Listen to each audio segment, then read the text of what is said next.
বৈষম্য বিরোধী ছাত্র আন্দোলনের আহ্বায়ক হাসনাত আব্দুল্লাহ বলেছেন, আমরা এমন বাংলাদেশ চাই না যেখানে অযোগ্য শাসক আমাদের শাসন করবে। আমরা দুর্নীতি, গুম, খুন ও রাহাজানি মুক্ত বাংলাদেশ চাই। এমন একটি বাংলাদেশ চাই যেখানে সকল ধর্মের মানুষ স্বাধীনভাবে ধর্ম পালন করতে পারে।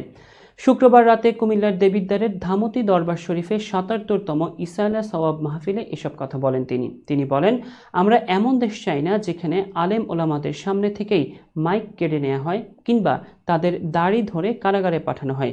আমরা চাই ইসলামের সুশীতল ছাড়াই শান্তিপূর্ণভাবে বসবাস। দেশের সুশাসন প্রসঙ্গে তিনি বলেন, রাষ্ট্র, প্রশাসন বা পুলিশ আমাদের ঠিক করতে পারবে না যদি আমরা নিজেরা নিজেদেরকে না বদলাই। ঘুষ থেকে দূরে থাকতে হবে, কারণ এটি বড় অপরাধ। তিনি আরও বলেন, জনপ্রতিনিধিরা জনগণের কর্মচারী, তাদের টাকার বিনিময়ে বিক্রি করলে দেশের ভবিষ্যৎ নষ্ট হবে। তাই সঠিক সিদ্ধান্ত নিতে হবে।